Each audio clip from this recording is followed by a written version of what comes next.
Operasi militer khusus Rusia di Ukraina juga jadi ajang menguji sejumlah robot tempur Rusia. Sejumlah tank robot Rusia sudah berada di garis depan operasi militer khusus di Ukraina. Selain marker, yang diperlihatkan adalah prototipe V-05.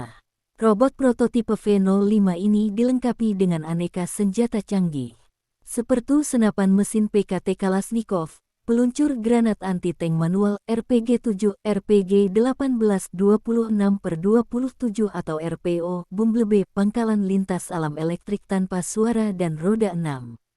Jangkauan robot ini hingga 100 km tergantung pada tugas. Tautan droid tersebut dapat melakukan tugas seperti menciptakan daya tembak yang besar, mengangkut banyak amunisi, evakuasi yang terluka dengan umpan bahkan di bawah tembakan musuh, zona merah hingga menghancurkan kendaraan dan badai benteng yang berat. Yang paling penting adalah robotika seperti itu akan memungkinkan kita untuk melakukan beberapa misi tempur tanpa risiko bagi kehidupan prajurit kita. Demikian keterangan video di media resmi Relawan Timur Jauh Rusia tanggal 16 Februari. Robot prototipe V-05 dioperasikan 2 kru bergantian.